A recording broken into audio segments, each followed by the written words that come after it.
A new study shows eating high levels of ultra-processed food may shorten lifespans by more than 10%. Researchers from an unpublished study followed 500,000 American ages 50 to 71 for nearly 3 decades. The dietary data was linked to death rates over 20 to 30 years. The study found that the risk for men increased by 15% and for women it rose by 14%. Those in the top 20, rather 90 percentile said soft drinks were at the top of their ultra-processed food list, while ultra-processed breads and baked goods ranked second. Let's now bring in Kristin Kirkpatrick, dietitian and author. Kristin, good morning and thank you for your time. Thank you, Akshay. It's a pleasure to be here with you today. Thank you very much. Let's just begin by asking you, what does ultra-processed mean versus processed food?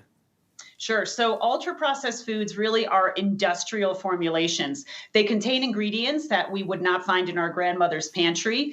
A processed food could be something that we have some ingredients that might be recognizable. So, for example, let's say ready-to-eat cereals.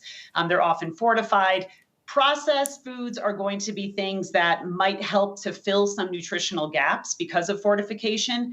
Oftentimes, ultra-processed foods do not. They're simply empty calories, and they oftentimes have a lot of ingredients and a lot of additives. Can we name some ultra-processed food items that we are perhaps consuming on a daily basis? Well, the study was really interesting in pointing out the consumption of not only sugary drinks, which we hear about a lot, but also diet colas as well. Processed meats also would top the list of ultra-processed foods.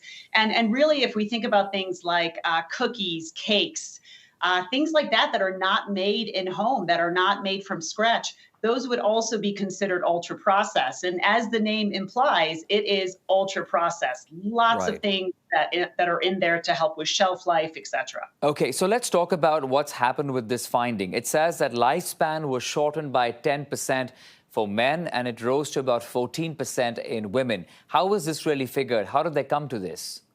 Well, we have to be careful with this piece of data because this was a snapshot in time. They took the data about 30 years ago, and then they tracked these individuals to see what their health was like and their death and et cetera over the course of 30 years. The authors even said that they're not quite sure what could have happened within this 30-year time span. And so other things may have occurred. One thing I do see with my patients is that if you're drinking 10 sugary sodas or diet colas a day, there's probably other lifestyle habits that are going along with it. So we don't want to oversimplify this message. We have to look at this at that snapshot in time and then really take this to another degree. How do we help individuals to lower those ultra-processed foods to get more nutrient density in their diet? But Kristin, you would agree that life has also become so busy that sometimes, taking a processed food, I'm not saying ultra-processed, processed food from the shelf is become much more easier and convenient in consumption for your breakfast, for example. So is there an alternative really? Yeah, well, I agree with you completely. And we have more variety in the grocery store as well. So when we think about the American or Canadian diet, a lot of our foods are processed in some manner. I mean, the only way not to eat a processed food is to go and pick a berry off a bush. That's really the only way to do it, or to scratch cook. So we have to be realistic and meet patients where they are. So what's the alternative?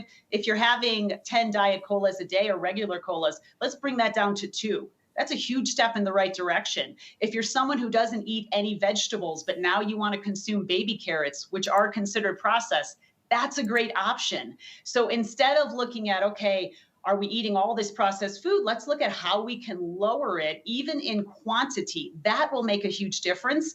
And then let's look at adding more nutrient density in the diet, sleeping better, stress management. These are all things that we have data on that lead to better longevity. Got it. So basically have a whole holistic approach towards a healthy and a happy living. Kristin Kirkpatrick, dietitian and author and media personality. Appreciate your time. Thank you, Kristin. Thanks for having me.